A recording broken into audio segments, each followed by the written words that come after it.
stand over here.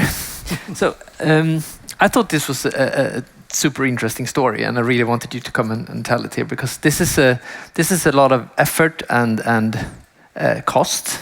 But I wanted to maybe dig a bit deeper on that and said, okay, but you said 2,300 kroners.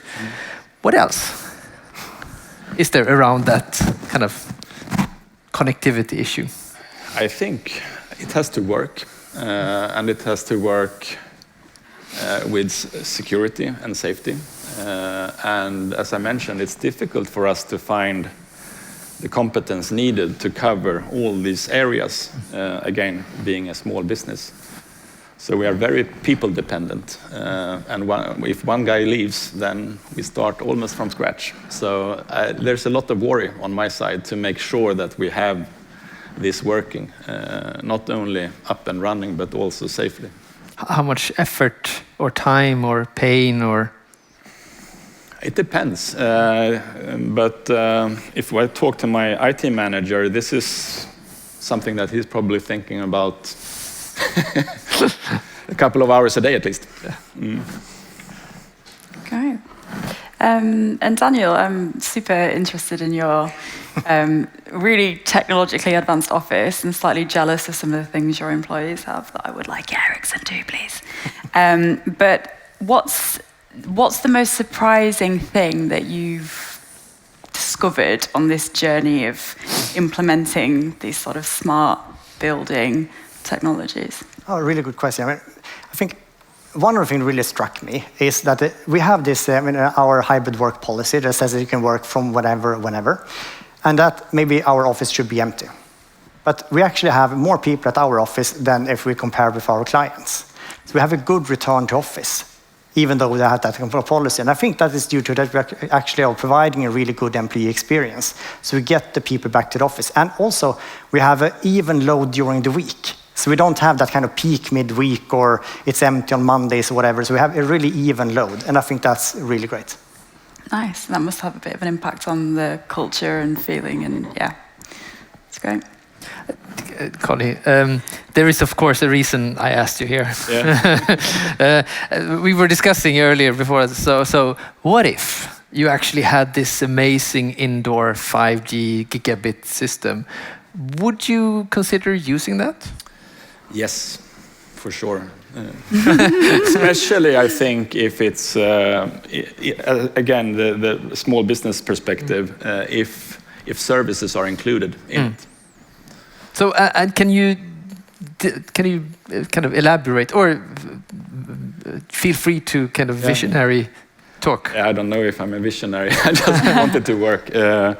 Seriously speaking, I think, as what you could see, we are not a heavy company when it comes to what type of applications that we need. But if that is bundled and maintained, and I can work seamlessly inside my office and moving from home, everything available where I need it. Security, and also taking away this pain and the headache that I feel and my IT manager feels, then that 2,300 could definitely be more. So that's a challenge for all people out here in the audience. An opportunity, I would say. Looking at the number of, was it 23 million square meters of properties and 600,000 people in offices, times 3,000 kroners per month, yeah? That's a business. That's a business. And Daniel, you talked quite a lot about like the amount of data, like sort of data-heavy applications you've got going. So how's the 5G in your office?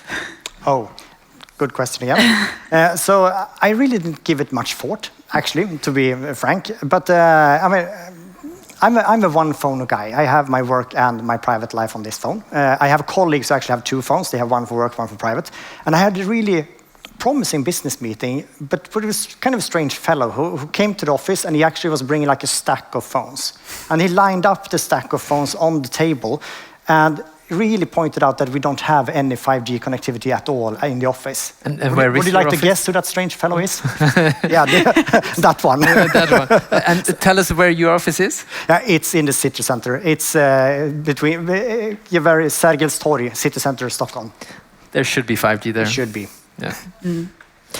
If you had 5G in your office, how we have talked about this. So how could you envision that all of these networks you have today? You have sensor networks, you have probably security networks, access. You have everything in different kind of networks. Is it possible? Could we over time move it over to 5G, or what could we move over? I think at EY we're in a heavy regulated business. So I think we have a lot of security compliance things going on that will stop us from doing some things in the near future. Maybe in the future that might change. But I think there will be an added value for phones. I mean, that would be an easy step one. And then you'd need to do some transitions going forward. But I think it will be a challenge short term. We accept that challenge. Thank you. Great. I think we've got one more question for both of you, and I know you've mentioned more about like the challenges of managing this from an operational perspective. But what would you see, Conny, as like the dream workplace experience from your own individual perspective? Like you're going to work, like how do you want it to be in the future? Obviously, without the headaches of managing all the things. No, I mean, I think the office needs to be, or the workspace needs to be a combination and catering for the different types of activities. You say that you are in the office 1 to 2 days a week. I'm the opposite. I'm always in the office because that works for me. And when I'm in the office, I need my own focus areas. I need collaborative areas. I need social areas. So I think what we kind of can see here, different environments, also for smaller companies. I think the days of individual offices only I think they are gone. But I also think that the days where you have everybody in an open landscape, they're also gone. So I think the future workspace is consisting of different types of environments. Like we are already there, but I think the integration with technology is becoming more and more needed and also evident. The pandemic has forced us to sit behind the screens, and we were talking just before the meeting here that do you take your digital meeting in the landscape, or do you need a private room? I was walking around here, I saw big meeting rooms being used by one individual. So there are a lot of things to think about how you outline your offices depending on what needs that you have. And how about you, Daniel? I know there's a lot of things that you really like about how you're doing things at the moment, but is there anything else you'd like to see next? Like what's the next step for these? I mean, we're experimenting a lot with new data. I mean, for the retail, we heard about holograms. We're looking into holograms. We talked about personal digital signage. We're looking into personal digital signage. More advanced wayfinding, of course. A lot of that stuff that is part of it. And we need to, I mean, you need the location data. You need to know where the user is. You need to be compliant, GDPR compliant, whatever. So a lot of that's going on. Looking forward. Exciting. I had a final question for you, Daniel. Here, I mean, you have the most advanced office I have ever seen, and it looks beautiful as well. But the technology and everything is so. When you have done this office and you have now worked in it for a while, what has been the most surprising thing you have learned? And you don't have to say lack of 5G because we already. Oh. The most surprising. I think that you actually, I mean, how important the details is. I mean, you need to really dig into the details and make sure that, I mean, when you come to the office and you're going to sit at a desk, there should be a maximum of one cord there. You can't have several. It should be very easy to adhere to the correct behavior, to use the technology, and the details are super important.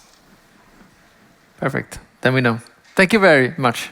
Hand of applause. Thank you. Thank you. Excellent topic.